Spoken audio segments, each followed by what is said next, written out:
E amanhã às 14 horas o canal do Boi irá transmitir o virtual CP CRV Lagoa Soledade, segunda etapa. Em oferta, 40 touros e 25 doadoras da raça Senepol. Para mais informações, recebemos dois grandes amigos do SBA e nossos também. É o Ricardo Carneiro, mais uma vez, Senepol Soledade, e o Gustavo Rezende, Senepol Tufubarina. Tudo bem, Ricardo? Graças a Deus. Mais um momento, mais um evento e mais uma responsabilidade, né? Porque quando você começa a produzir qualidade, cada ano que passa você tem que ter mais responsabilidade por aquilo que produz e aquilo que você recomenda, Legal. né? Primeiro, bom te receber aqui, viu? Obrigado. Alegria nossa, você sabe disso. E é sempre um grande prazer estar com você aqui novamente. Nós também. Sentimos temos o mesmo sentimento. E o Gustavo Rezende, né? Moço tão jovem, tão responsável, né? Com a raça Senepol, com a pecuária. Tudo bem, Gustavo? Tudo bom, é uma alegria estar aqui sempre. Gostou muito de você, do trabalho da turma toda do SBA aqui. É sempre uma alegria estar aqui com vocês. Bom recebê-los mais uma vez, viu? Mas eu sou muito curioso, né? O Ricardo já contou a história pra gente, né? Porque Soledade, você é a quinta geração, né? Da marca Soledade? Eu sou a quinta geração, né? A minha família, essa fazenda veio para a família em 1880. É interessante essa história porque o irmão do fundador de Uberlândia era meu tataravô. E ele era uma pessoa muito mística e o outro era um desbravador. Ele fundou Uberlândia e ele continuou com a propriedade. Então, são irmãos e desde 1880 ele vem fazendo geração a geração. Eu sou a quinta geração. Você é mineiro também? Mineiro. De onde você é? Nasci de onde? Uberlândia. Uberlândia. Uberlândia. Eu te contei que minha família é frutalense, é de Frutal, não?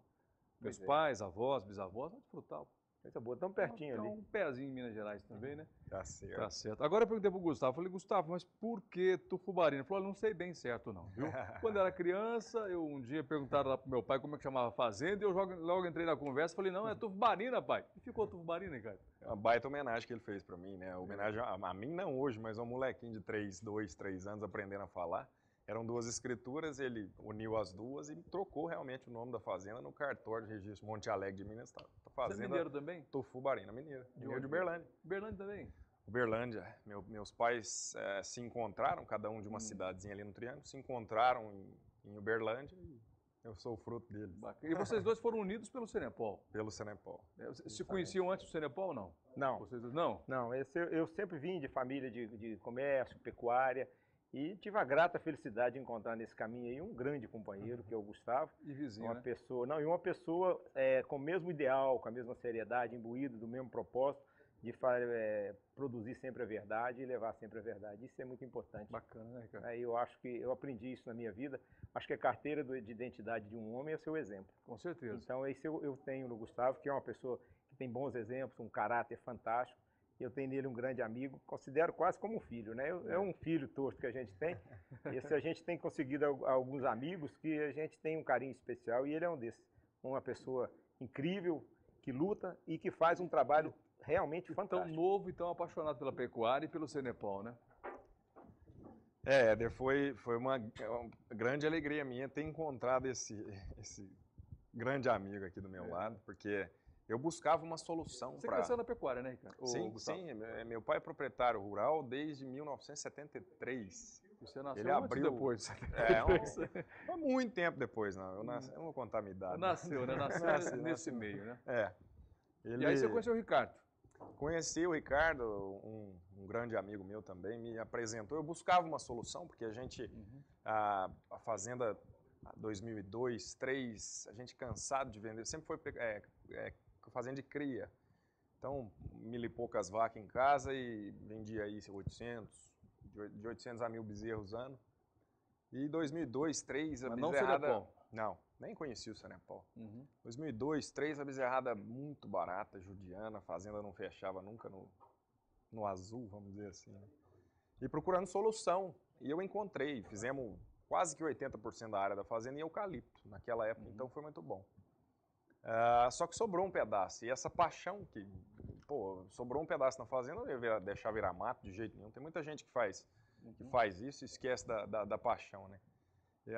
Eu costumo dizer, eu disse até um dia para um amigo, pecuária, fazer o que a gente faz não é linha de produção, envolve paixão, envolve emoção, envolve empatia, amizade, sentimento, e é isso que me une, principalmente. Desde também, quando você cria Senepol?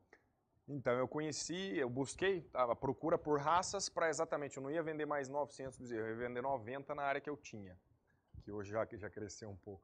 Mas eu precisava agregar valor nesses bezerros, porque o envolvimento é o mesmo, a mão de obra é a mesma, o sal mineral é o mesmo, o capim é o mesmo. Eu precisava agregar valor nesse produto. E procurei, estudei diversas raças, diversas, o mercado dessas raças, inclusive. Algumas eu não ia ter condição de entrar, porque eu ia ter que vender a fazenda para comprar uma doadora. Isso é impraticável. Encontrei com o Ricardo, ele me apresentou a raça Senepol e... Você já criava, Ricardo? Já. Há quanto tempo? Quando você conheceu o Gustavo? Não, o Senepol, a história minha com o Senepol é interessante, que eu não encontrei a raça me encontrou. Nós tivemos uma cumplicidade que aconteceu fantástico. Eu tinha no Pará em 99, em 94 eu fui para o Pará, porque eu sabia que a pecuária ela iria se estender para o norte do Brasil. Comprei uma propriedade e comecei a fazer, eu sempre acreditava que o cruzamento, eu sempre procurei investir na eficiência. Então eu sabia que a forma que eu teria de chegar na eficiência era fazendo um cruzamento. Eu comecei o Nelore com o Cimental e o Nelore com o Blonde. Nesse meio sangue eu fiquei meio perdido. E em 2004 eu tive a oportunidade de, voltando a Uberaba, encontrei na fazenda de um amigo meu uns touros que estavam no sol, era 40 graus mais ou menos, 2 horas da tarde. Eu falei, gente, um gado taurino sem cupim, nesse horário, 40 graus, no sol, ruminando, o que isso pode? Aí ele falou, não, isso aqui é uns touros que vieram da ganadeira no Paraguai, estão vindo aqui para a Alta Genética para fazer um trabalho de coleta de sêmen, porque esse Senepol é uma raça que vai vir para o Brasil. Eu achei aquilo interessante e comecei a estudar sobre a raça. E fui com um amigo meu, Manuel Ávila, que é o representante da ganadeira no Brasil naquela época. Eu preciso de um touro desse me levar para o Pará. Ele falou, não, esse touro são touro de central. Falei, então me manda um projeto. Fizemos um projeto para que a gente pudesse começar a fazer uma inseminação lá. Tive que mudar a estrutura, treinar peão, mudar tudo. O pessoal nunca tinha inseminado. E fizemos esse trabalho. Quando começaram a nascer os animais, nasceram os animais muito pequenos. Porque ele tem essa característica, o animal, por ser um animal de porte muito interessante, ele dá um bezerro pequeno. Com 2 meses para frente, eles começaram, eu percebi que as fêmeas começaram a produzir mais leite, as minhas matrizes, porque ele não usava tanto o animal. Com 2 meses ele já começa a ruminar. Então ele é uma forma, o Senepol é uma raça que ele não sacrifica a mãe. Então você tem uma condição de que a sua matriz ela vai prenhar mais cedo. Nós temos um estudo feito numa época, por esses dias que nós fizemos, de cruzamento industrial, das mães de bezerro Senepol meio sangue, elas conseguiram 87% na desmama estavam prenhas. Nos outros cruzamentos, apenas 47%, 48%. Você começou meio curioso o negócio, então? Justamente. Eu precisava acertar um problema naquela minha meio sangue. O que eu vejo que é interessante é que a história dos dois são muito parecidas, na necessidade de buscar uma raça para suprir a demanda de vocês de produção, né? É muito parecido. Não é a nossa história, é a história do produtor hoje, né? Hoje nós temos uma atividade de pecuária no Brasil que é um extrativista. O produtor hoje, ele tira da terra tudo aquilo que ele pode e não devolve. Se nós tivéssemos 20% da eficiência da agricultura na pecuária, com certeza nós estaríamos com um desfrute muito maior. Você vê que nós temos um rebanho 2 vezes maior do que o americano e o nosso desfrute ainda é menor. Então, o que vai acontecer na pecuária foi o que aconteceu comigo no Pará. O Senepol, ele encaixou com uma luva, veio uma resposta de tudo aquilo que eu estava buscando. Eu estava buscando um animal mais precoce, ele é. Um manejo mais fácil, ele realmente é extremamente dócil, ele não agride o seu colaborador, não agride o curral, mocho e extremamente resistente ao calor. Vamos falar de precocidade, então. Já que você falou que ele é mais precoce, vamos falar um pouquinho, vamos explorar um pouquinho as características do Senepol, para a gente até conhecer um pouco mais a raça, mesmo porque só para a gente chamar a atenção do pecuarista que busca uma solução como vocês buscaram no passado e encontraram na raça Senepol. Precocidade. Onde e quando o Senepol é precoce? No ganho de peso ou na reprodução? Ambas as partes. Eu vou te dar o exemplo claro. Nós estamos fazendo um leilão amanhã, dia 15. Nós temos animais com 12 meses apenas. Todas elas passaram por uma avaliação muito interessante que é feita pela CRV Lagoa, que chama índice de precocidade sexual, que é quando aquele animal já está pronto para fazer a reprodução, e o índice de qualidade folicular. Todos esses animais já produziram folículos. Então, com 12 meses, ele já está pronto para fazer a multiplicação. Eu tenho casos, as fêmeas, no PO, na minha fazenda em Uberlândia, com 9 meses nós coletamos já tranquilamente. 9 meses? 9 meses. Touros, nós estamos vendendo touros de 12 meses, há 14 meses eles estão prontos para cobrir a campo. Para cobrir a campo, 25, 30 vacas, que o Nelore hoje cobre. Na fase adulta, ele cobre 60, 70. Eu tenho essa experiência no Pará, na região extremamente quente. muito montanhosa, e o Senepol cobre. E outra coisa interessante, no cruzamento, os filhos de Senepol com Nelore, você leva para o abate com 20, no máximo 22 meses, com 18 arroba e meia. Agora você tocou num ponto bastante interessante. Aí eu quero começar com os dois. Até então a gente está falando do Senepol puro. No cruzamento, aí que está o negócio. Porque nós temos hoje no Brasil um quadro que pelo menos 90% do rebanho brasileiro ou é Nelore ou anelorados. E é a base, e a gente não pode desprezar isso. É uma base de produção pecuária no Brasil.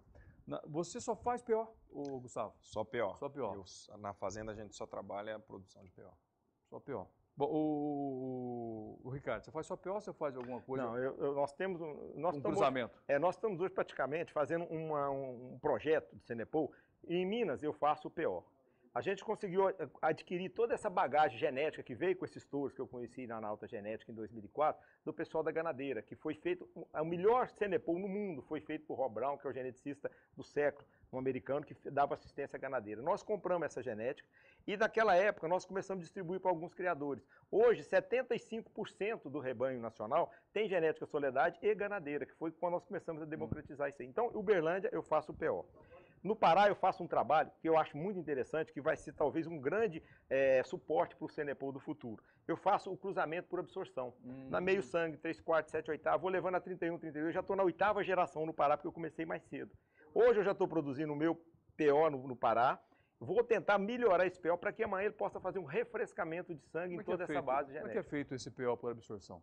Eu comecei a acasalar o meio sangue cimental Nelore, coloquei o Senepol. Fiz o meio sangue. Coloquei novamente o Senepol, fiz o 3/4 Senepol. Coloquei novamente o Senepol, 7/8. 15, 16, 31, 32 é o que a gente está trabalhando hoje. Então esse Senepol é um Senepol um pouco diferente desse que veio daí. Você começa com meio sangue. Qualquer meio sangue taurino, ele te dá uma base genética interessante para que você possa fazer. Senepol. E aí você começa a fazer uma seleção genética. Como no Pará eu tenho mais ou menos 13 anos de seleção, então a parte de reprodutiva, todas as mães que foram ficando são só as boas. Então a eficiência de reprodução maternal é fantástica. Gustavo, sua base de seleção é Soledade? 90% dela sim. Eu adquiri alguns animais que não eram do Ricardo, da Soledade, mas também dessa mesma base genética da ganadeira 63, que veio de importado, lá. né? Então, A ganadeira 63 do Paraguai. Então, mas o Senepol veio do Paraguai, nosso Senepol aqui. A base de vocês. Nós tivemos algumas importações americanas de touros. O pessoal de Rondônia trouxe uma época também da ilha alguns animais. Alguns embriões vieram também importados, mas a base genética melhor que existe hoje veio da ganadeira 63, que foi feito pelo Rob Brown. Ele pensou toda a seleção na ilha de San Croix, nos Estados Unidos, e fez alguns embriões e mandaram para o Paraguai. De lá, eles começaram a trazer para o Brasil esse grande material genético. Quanto tempo de Senepol no Brasil? 99, 2000 começou a vir. É recente, então. Via sêmen, via embriões e É bem recente no Brasil. Bem recente. No Brasil. A associação nossa tem 7 anos. Bom, nós vamos para o intervalo comercial, só para a gente encerrar aqui esse bate-papo, para depois falar do leilão especificamente. Quantos anos tem a raça Senepol? Desenvolvida a raça? Olha, a raça, se você for fazer, é 1890, que ela começou na ilha de San Croix. Quase chegada da sua família. Perto. Quase perto. Hein? Bom, nós vamos para o intervalo comercial. Depois do intervalo, eu continuo batendo papo com o Ricardo Carneiro e com o Gustavo Rezende, que amanhã, às 14 horas, tem o compromisso de levar até você muita raça e muita carcaça com o Senepol. Daqui a pouquinho nós voltamos.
Muito bem, voltamos aqui com o nosso bate-papo, nossa conversa com o Gustavo Rezende, Cenepol Tufubarina, Ricardo Carneiro, nosso professor da raça Cenepol, Cenepol Soledade. Bom receber vocês aqui, viu?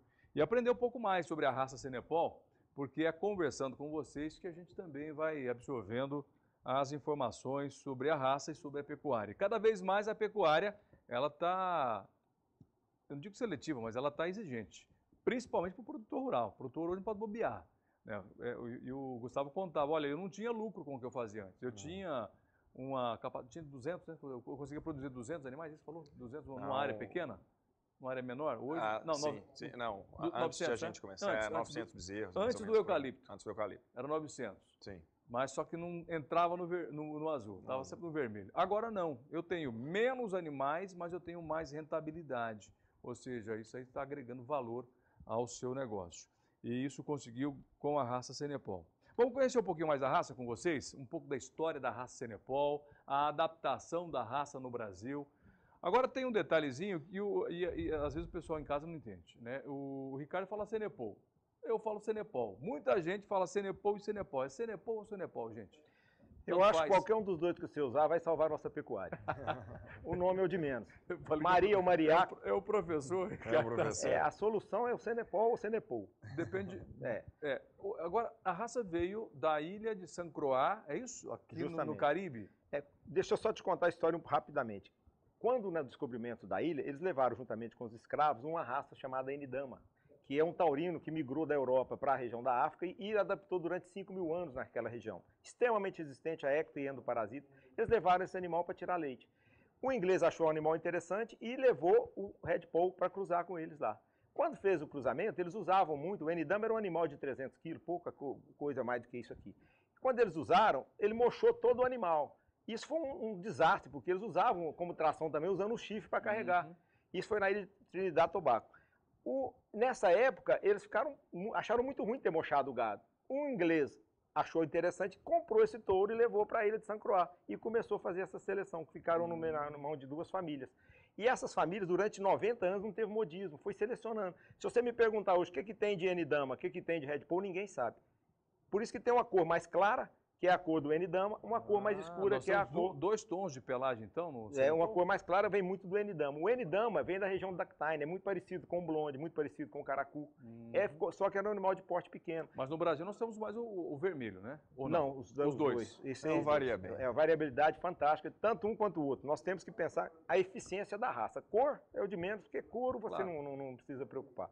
Mas ele tem uma dominância tão interessante que qualquer cruzamento que você fizer, se você fizer com o zebu, ele é dominante na cor, ele mocha todo o animal e transmite essa docilidade. Vocês mostraram agora há pouco, quando eu bati um papo com o Edson Varenga, alguns cruzamentos do Cenepol com taurinos, com zebuínos, com girolando. Olha, você está vendo um animal que é feito com a meio-sangue. Essa também é outra meio-sangue. Não, aquela meio-sangue lá é Red, é a verdinha, essa é cimental Nelore com o filho Cenepol no pé. Certo? A anterior era blonde Nelore, essa daí é uma F1 também com Cenepol. Olha o tamanho desse bezerro, tá do tamanho da vaca. O Cenepol tem isso e nasce pequeno. Olha como ele padroniza. Aquela vaca totalmente despadronizada tem uma bezerra totalmente padronizada. Agora o que eu percebo, Gustavo, é que a raça ela é bastante dominante no cruzamento, né? Olha, o cruzado com um girolando.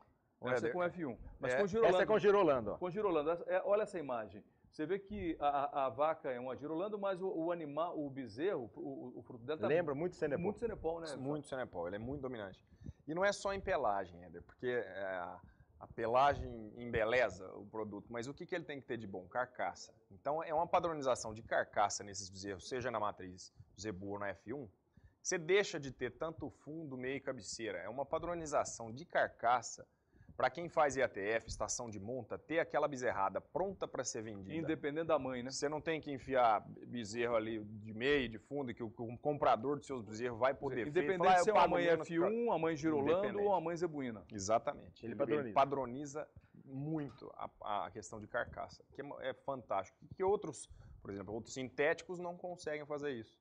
É verdade. Por ser raça pura, o Senepol consegue transmitir essa padronização de carcaça. E uma conta simples, que nós estamos buscando hoje resultado. A pecuária precisa de resultado. Quando você usa um touro Senepol, você aumenta 50% do seu faturamento na fazenda. Um bezerro Nelore hoje, você vende branco. Peraí, gostei do número. É interessante. Então eu vou te explicar. 50% de lucro é um negócio, ou aumentar o faturamento é algo fantástico. Eu não sei se o lucro real é isso, mas aumentar em 50% é um grande negócio. Por quê? Você tem um animal que um bezerro branco hoje, você vende ele a R$600. Um bezerro de cruzamento com o Senepol, hoje nós estamos vendendo clientes nossos que compraram o touro Senepol, R$900 a R$950. Então, de cara, você agregou com a mesma área, mesma quantidade de matrizes, com o mesmo manejo, você agregou 50% na sua atividade. Você já começou a sair do vermelho. Então, numa fazenda que você produz 1.000 bezerros, você tem um faturamento de 1.500 bezerros. Então, de cara, você já mudou o seu negócio. Aí você fala, mas por que ele é mais caro? Porque ele acaba com 15 meses a pasto, depois de desmamado. O valor dele é o valor de um boi magro.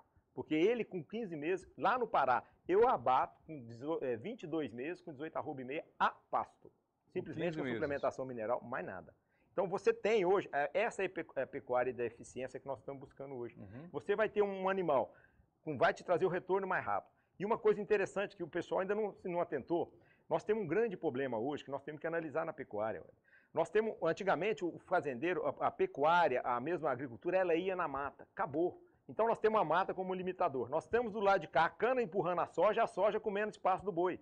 Então nós temos aquele animal que morre com 40 meses, nós temos que fazer ele vir para 20 meses. Você está dizendo então que a pecuária obrigatoriamente terá que ser de ciclo curto no futuro? Obrigatório não, é questão de sobrevivência. É sobrevivência. Muito próximo, né? E se você utilizar um animal como o Senepol, que você vai ter condições de produzir um animal de 20 meses, você já abriu mão de 50% da nossa área de pecuária para a soja.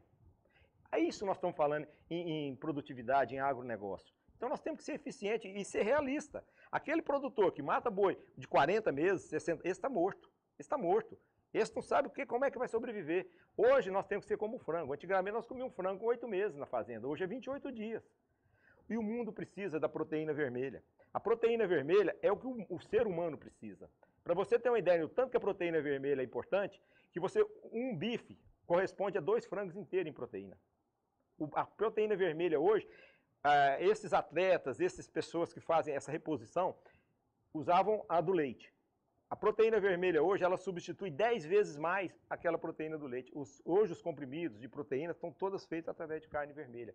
A carne vermelha é a proteína que o mundo vai precisar futuramente. E nós temos que produzir essa proteína com mais eficiência, a curto ciclo e com animal. Hoje nós estamos preocupados com o meio ambiente. Então o Senepol reduz pela metade o tempo de abate. Nós já melhoramos o meio ambiente. O ser humano, o seu parceiro que está trabalhando lá na sua fazenda, ele não vai ter um acidente. E patrimônio, você não vai acabar com o seu curral, não vai acabar com a sua cerca. Já que você tocou nesse assunto da proteína vermelha, né, do alimento, vamos falar um pouquinho das características organolépticas da carne Senepol ou do cruzamento, ou seja, cor, sabor e maciez, que é o que interessa, e claro que gordura entremeada. Para que a gente pode entender ou um produto Senepol ou um cruzamento Senepol no abate, hein? Vocês têm dados, têm levantamento? Tem todos. Temos dados e levantamentos. Vou citar um exemplo, uma das qualidades da carne do Senepol, extremamente macia. Apesar de não ser marmorizada. Tem muita gente que acredita que a maciez da carne está correlacionada com a gordura entranhada nela. Tem nada a ver. Esse cupim tinha que ser a carne mais macia do mundo, né? Que é pura gordura. E não é. Você pega uns cupins por aí que pior que chiclete. Você sabe por que dessa maciez? O Senepol, o segredo da maciez da carne está na desidratação, não é na gordura. Quando você faz um cozimento de uma carne de Senepol, mesmo no cruzamento, você perde 12% de água. Isso é dado estatístico feito pela USP. 12% de água. O zebu perde 44%. Poxa vida. Porque o Senepol vem de uma região extremamente inóspita, ele aprendeu a reter água. E aí você faz um comparativo. Eu estava conversando esse dia com um grande amigo meu que também é um estudioso. Falei, por que a carne do Angus é marmorizada e ela é macia também? Ele falou, porque a gordura é um isolante térmico normal. Quando você vai fazer qualquer processo de isolamento numa obra, você passa a gordura, porque ela não deixa a água sair, não deixa ela entrar. Então, quando você faz o cozimento do Angus, não é porque é porque ela desidrata pouco também. E a do Senepol já desidrata pouco por natureza. Mesmo sem gordura, ela tem a maciez. E essa questão de não ter gordura, eu acho que em larga escala, não só a Sociedade Brasileira de Cardiologista, mas eu acho que o governo federal, enfim, a parte de saúde vai agradecer muito, porque uma coisa é você comer um churrasco de uma carne muito marmorizada, muito gorda aos finais de semana. Outra é aquele bife que você come todo dia. Quando a gente estiver produzindo essa carne em larga escala, né? Exatamente. Gordura saturada. Exatamente. Inclusive, é um benefício que o Senepol vai trazer para nós todos, exatamente até um benefício. Faz bem para o coração. Faz bem para o coração. Nós vamos poder dar um descanso para os nossos cardiologistas. O cardiologista vai poder descansar mais um pouco. Doutor Marco Aurélio vai gostar de saber, então, viu? Bom, vamos falar um pouquinho agora da raça no que se refere à adaptação. Porque nós temos muitas raças parecidas, né, se a gente olhar de pronto, nós temos raças que têm o mesmo padrão de cor, de estrutura. E a gente pode até falar, Mosmara, o Montana, parece um pouco, não é? Mas de bate-pronto, olhando. A adaptação do Senepol nas condições climáticas do Brasil. Nós temos um país extenso, muito grande, temos diferenças climáticas e também condição de boia, de solo. Nós temos o sul do Brasil, mais frio. Nós temos o centro-oeste quente e terra fraca, ou terra arenosa. Temos o nordeste, o Pará, o norte do Brasil, que é úmido demais, quente demais. Como é que a raça se adapta a essas diversidades de clima, solo e outras condições? Eu quero começar te dizendo da minha experiência em Monte Alegre de Minas, no Pontal do Triângulo, uma fazenda a melhor área nossa lá tem 22% de argila, ou seja, extremamente arenosa, pobre, e que eu crio o meu gado em cima de braquiarinha decumbens. Não investi, quando eu te falei que eu mudei e parti para o puro, eu não tive que investir. Foi um dos motivos, uma das características que me chamou a atenção foi essa, de adaptabilidade, adaptação. Eu não tive que investir em reformar toda a minha pastagem, em baia, em imobilizar. Você quer dizer que o animal se adaptou às suas condições, foi isso? E não você às condições do animal? Exatamente. Eu não queria imobilizar em nada, entendeu? Baia, coxo, enfim. Eu trouxe e ele se adaptou. No mesmo local, a mesma pastagem que eu utilizava para o gado comercial, eu utilizo com o Senepol. Só que o resultado é totalmente diferente. Eu tenho doadora, animais em casa, Éder, que a gente tem que fazer dieta para ver se perde um pouco de peso. Porque tem uma conversão alimentar diferente de quase tudo que eu já vi. Qual que é o ganho de peso diário a dia? Depende muito do manejo, enfim, mas, por exemplo, numa prova dessa, como a gente participou agora no CP Lagoa, teve animal que bateu 2.600 com uma dieta para 1 quilo dia. A conversão alimentar dele é surpreendente. E outra coisa interessante, que nós, pela primeira vez na história, nós estamos fazendo uma prova de eficiência alimentar na Lagoa. O que significa isso? Nós estamos 2 indivíduos, entraram os 2 com 300 quilos, saíram com 450 quilos. Foi mensurado, um deles comeu R$220 menos do que o outro. E isso é o touro que o mundo precisa. Baixo consumo, alta conversão. Esse processo, para você ter uma ideia, esse é o touro que a Lagoa tem procurado. Esse é o touro que o mercado tem procurado, porque ele transmite 52% para toda a sua genética para os seus filhos. Isso vai ser aquele bezerro que vai comer pouco e converter bastante. É a pecuária do futuro, como foi feito no frango. Agora, você falou sobre adaptação. O Senepol, a base que nós temos toda ela, veio do Paraguai, da região dos Chacos. Os Chacos tem época que é 15 graus abaixo de zero. O Senepol não morreu, não. E tem época que é 45, 50 graus no sol. O Senepol não morreu também, não. Será que naquele calor do Nordeste, na falta de comida, porque nós vimos agora há pouco tempo, é claro que também sem comida ninguém vive, não tem jeito. No extremo ninguém sobrevive. No extremo é muito complicado, mas resistiria bem melhor, né? Sem sombra de dúvida. Bem melhor do que qualquer outro taurino, eu tenho certeza. Taurino. Bom, deixa eu falar um pouquinho também com vocês, conversar com vocês e perguntar sobre a questão relação touro-vaca, porque nós trabalhamos com uma pecuária extensiva, o touro tem que andar, tem que cobrir a vaca a campo. Então, nós temos aí uma preocupação desse touro de quanto ele vai produzir ou deixar filhos na fazenda. Nós temos hoje no Brasil talvez uma média de relação touro-vaca, acho que de 40, 30 vacas por um touro. Essa é a média? Não sei se vocês têm esse número ou não. Não, inclusive eu gostaria até, se você puder, deixar o telefone meu e do Gustavo no ar, porque o pessoal tem isso aí, porque depois eles nos informam. Essa dúvida é uma dúvida... Não, é uma coisa que eu vou te falar... Comum, é isso? Eu vou te falar, não tem tempo da gente provar, mas depois aquele que não tiver não acreditar, pode me ligar que eu tenho o maior prazer. No nosso site tem testemunho de criadores. O Senepol, hoje eu trabalho no Pará com 1 para 60, 70 vacas. Um touro para 60, 70 vacas. No Pará. No Pará. E o resultado é 97% de prenhez. De prenhez. Então é um touro que cobre o dobro de qualquer outro zebu. Até mais do que o zebu. E outra vantagem, ele não é um touro que cobre só durante 4 anos, não. Ele tem touros de 8 anos atrás de vaca. Então você tem a eficiência, cobre o dobro e tem o dobro de longevidade. Então é duplamente eficiência o Senepol. É muito interessante esse trabalho. Quando que o Senepol está pronto para trabalhar a campo? Com que idade? 14 meses nós já estamos todos eles com andrológico. Esses touros que estão na lagoa agora estão com 12 meses. Esses touros vão ser comercializados. Serão 40, né? 40 touros agora? São 30 e poucos touros, amanhã, porque né? Nós fizemos uma seleção mais rígida, por ter animais mais jovens, então nós fizemos uma seleção mais rígida. Esses touros vão estar prontos, tudo para a estação de monta. Só que você, como um criador, nós estamos buscando aquele criador que sabe trabalhar, que faz conta, que avalia, ele vai colocar uma equivalência de um touro para 20 agora, porque são novos. Claro. O ano que vem ele vai chegar a 40, 50, 60 e pode colocar 70 tranquilo. Tá, então eu gostaria, se possível, deixar o nosso telefone. Está no vídeo. Está no vídeo. Esse 99713636 é de quem?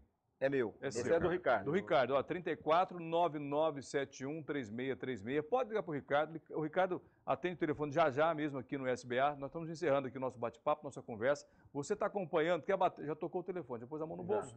E o 3499796002 é do Gustavo Rezende, Senepol Tufubarina. Liga, conversa, porque os dois são jeitados, sabe, jeitosos para conversar, para explicar a raça Senepol, conhecem profundamente os resultados que a raça pode proporcionar para você. Amanhã, 14 horas, pelo canal do Boi, Virtual CP CRV Lagoa. Bom, para encerrar, você queria falar alguma coisa? Eu vou encerrar com você. Tá, eu queria só chamar a atenção para essa questão de touro, que é o seguinte, Éder, eu aprendi que touro, acho que isso é evidente, mas vale lembrar, touro é ferramenta. Ferramenta de produzir bezerro. E ferramenta que não é bem zelada, ela acaba. Então, o comprador de touro, ele tem que saber utilizar esse touro. Até para te mostrar um pouco dessa pressão, dessa força do Senepol, inclusive de libido, eu tive um grande susto uma certa vez que um criador me procurou na fazenda e adquiriu um garrote de 12 meses e um de 14. E ele me disse, eu vou usá-los em 100 novilhas brancas. Eu falei, não faz isso que você vai detonar com esses garrotes. E ele me disse o seguinte, vou fazer. Isso foi em começo de janeiro. No final de novembro ele me ligou e me disse, Gustavo, tudo bem? Eu atendi e falei, não soube usar a ferramenta. Bom, ele soube usar e a ferramenta foi boa. Ele me ligou e disse, Gustavo, eu estou precisando de mais touros. Eu falei, você fez aquilo que você me disse? Ele falou, fiz. E nasceram 76 bezerros de 2 garrotes, um de 12 e um de 14 meses. Nasceram 76 bezerros. 2 fizeram 76. 76 bezerros com 12 e 14 meses. Bom, legal, olha, bacana o bate-papo com vocês, sempre agradável. Tanto o Gustavo Rezende quanto o Ricardo Carneiro, um grande professor da raça Senepol. Ricardo, é sempre bom conversar com você, porque a gente aprende muito com o Ricardo, né? Sempre. Você está enganado. Hoje eu estou aprendendo com meus clientes muito mais. E você é um felizardo, porque conviver com o Ricardo diariamente, aprender com ele, tudo que você aprendeu, meu amigo, sem dúvida. É um legado que não tem preço. Eu tenho certeza disso. Com certeza. Bom, obrigado a vocês dois, viu, pelo bate-papo, pela conversa. Fiquei muito feliz em recebê-los. O leilão será amanhã, 14 horas. Praticamente vocês vão abrir o mercado do campo amanhã com o leilão da raça Senepol. Ricardo, para encerrar, algum recado especial aí para os nossos companheiros? Eu só quero dizer o seguinte, o Senepol hoje é a ferramenta necessária para a pecuária do futuro. Amanhã você tem uma oportunidade única de investir numa genética provada, comprovada e chancelada por uma empresa como a Lagoa. Então, se você quiser entrar nessa raça, que precisamos hoje de muito mais pessoas somando conosco, só para você ter uma ideia, nós temos uma necessidade hoje de 30 mil touros Senepol por ano, nós estamos produzindo 900 touros. Então, esse mercado, você vem colaborar conosco para poder atender toda essa demanda. Então, procure investir na raça certa, no lugar certo, na genética certa, para que a gente possa crescer junto nesse mercado e atender com seriedade e responsabilidade aos futuros criadores de Senepol. Bacana. Olha, hoje eu li uma reportagem do Ricardo Amorim, que é um economista, ele falava justamente isso. A demanda é muito grande e a gente está com a capacidade de produção muito pequena. Quer dizer, tem muita coisa que o pecuarista pode fazer para ter lucro e tem que só olhar o mercado. Obrigado, Ricardo. Prazer. Eu que agradeço. Bater um papo com você e também Gustavo Rezende. Obrigadão, viu? Nós vamos para o intervalo comercial, depois do intervalo mais informações da nossa agenda de leilões e outros assuntos do mercado do campo. 2 minutinhos, nós voltamos, não saia daí.